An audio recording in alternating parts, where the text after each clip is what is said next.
Congress is broken, and I'd like to help fix it. My name is Bosse, and I'm running for Congress to return our federal government to the core priorities from which it's strayed over the past few years. Strong national defense, secure borders, and an economy free from taxes, mandates, and overregulation that are slowing it down. I grew up in Hillsborough, a little over an hour from here. Was a reporter for a little while. I got better.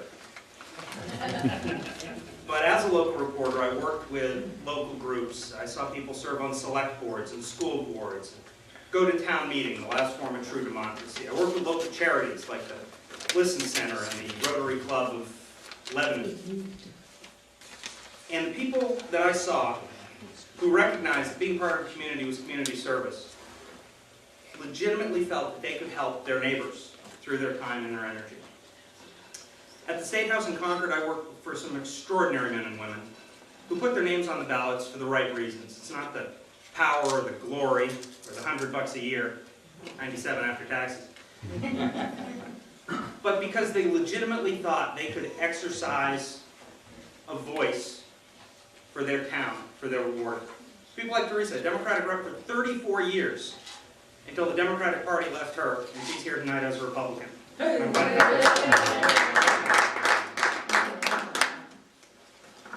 Over the past 5 years, I've worked for Senator John Sununu down in Washington, one of our best and brightest, and we're going to re-elect him in November. But over the past 5 years, I've also seen a Republican Congress lose its way in a maze of earmarks and backroom deals.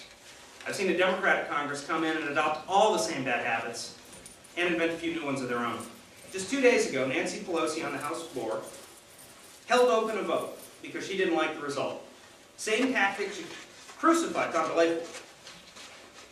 Said it was illegal, immoral, just plain wrong, and that's why we need to elect Democrats to the House. Well, she did the exact same thing, the same tactic.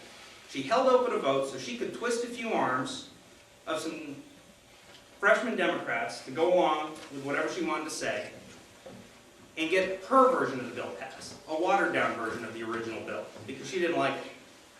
That was the ethics bill. And if you have to cheat to pass the ethics bill, I think Congress has gone seriously wrong. We can do a lot better on our core priorities. The first responsibility of the federal government is to keep us safe. We need a strong national defense now more than ever. We're fighting an evil ideology. Islamic fascism wants to bring a new dark age upon the world. Quite simply, those are the stakes, and we need to win. We've given our troops a mission to succeed in the last year. General Petraeus introduced the surge. The addition of 20,000 American troops was controversial, but the important step was the change in tactics on the ground. A change in tactics that was too long in coming, but is now succeeding. Paul Hodes just got back from Iraq, and he grudgingly admitted that yes, the surge is working. He didn't admit that he was wrong a year ago when he went to the House floor and said the surge was too little, too late. His words, not mine. And that it had no chance of succeeding. He was wrong when he opposed a clean troop funding bill for ongoing military operations in Iraq and Afghanistan. Nancy Pelosi loaded it up with hundreds of pork barrel projects, secret earmarks with no accountability, no oversight, no chance to amend them out of the bill. In fact, Paul Hodes blocked every effort to strip those earmarks from the bill. Fortunately, Senate Republicans like John Sununu insisted on a clean funding bill. We got a clean funding bill. Paul Hodes voted against it. You can't secure this nation without secure borders. And quite frankly, the people of the United States have lost any faith that Congress is serious about addressing illegal immigration. The first step towards restoring that faith is to build the fence along our southern border that Congress promised to build. But they've never funded it. Paul Hodes voted against funding that fence. We need to build the fence first. Paul Hodes just got back from another field trip, this one to San Diego. And he saw the border along the Tijuana-San Diego line. The same fence there that is reducing violent crime and illegal drugs in downtown San Diego, the fence I saw a year ago when I was there, the fence that's working. He saw the fence, he came back to New Hampshire and said, I've got it, what we need is a virtual fence. Traffic cameras, motion detectors. Well, the virtual fence is virtually useless. The Department of Homeland Security just announced that their 28-mile pilot project, just 28 miles, will take 3 years to build. So the virtual fence isn't the answer, we need an actual fence. But the good news is you can keep both of us happy. You can virtually support Paul Hodes and then actually vote for me. After several years of robust growth, our economy is slowing down. The American economy is an incredible engine of growth and prosperity and wealth creation, because wealth isn't a dirty word. The only thing stronger than the American economy is Congress's appetite to spend. And the spending over the last few years by Republicans and Democrats has been absolutely out of control. They have lost respect for your dollars. In fact, they're taking your dollars and they're trying to buy your votes with it with these earmarks.